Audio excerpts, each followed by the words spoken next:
महमा नै डुबाए पनि माहुरी बन्दो रहेनछ माखो। महमा नै डुबाए पनि माहुरी बन्दो रहेनछ माखो। आखिर बुर्कुसिँदै उफ्रिँदै उचालिँदै अहमताको स्प्रिङमा आरोह गरेरै छाड्दो रहेछ रछ्यानको पहाडमा माखो। छाड्दो रहेछ रछ्यानको पहाडमा माखो।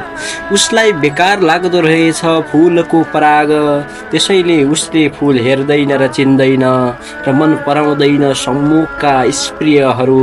एकता मासको रिरेर खोजिरहन्छ हलासभरि गुलाबका सुगन्धहरू माखो।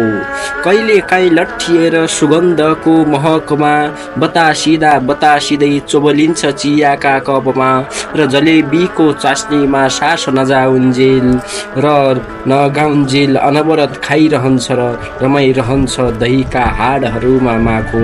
दहीका हाडहरूमा माखो। उसलाई गन्ध चाहिन्छ, गु अनि फोहोर चाहिन्छ।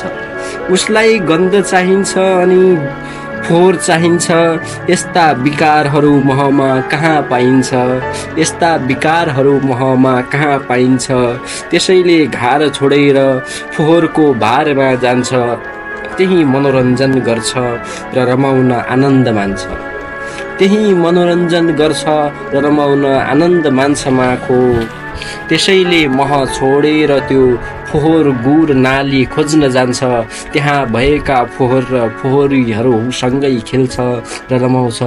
उसलाई मन पर्दैन शुद्ध र महको सुगन्ध, त्यसैले ऊ सुगन्धसँग दुर्गन्धित बन्छ। यो प्राकृतिक नै भयो साथी माखो, फोहोरसँगै घुल्छ अनि मिल्छ। यो प्राकृतिक नै भयो साथी माखो, फोहोरसँगै घुल्छ अनि मिल्छ। घर चाहिँदैन उसलाई, फोहोर नै चाहिन्छ। त्यसैले घर छोडेर फोहोरमै घुल्छ र मिल्छ।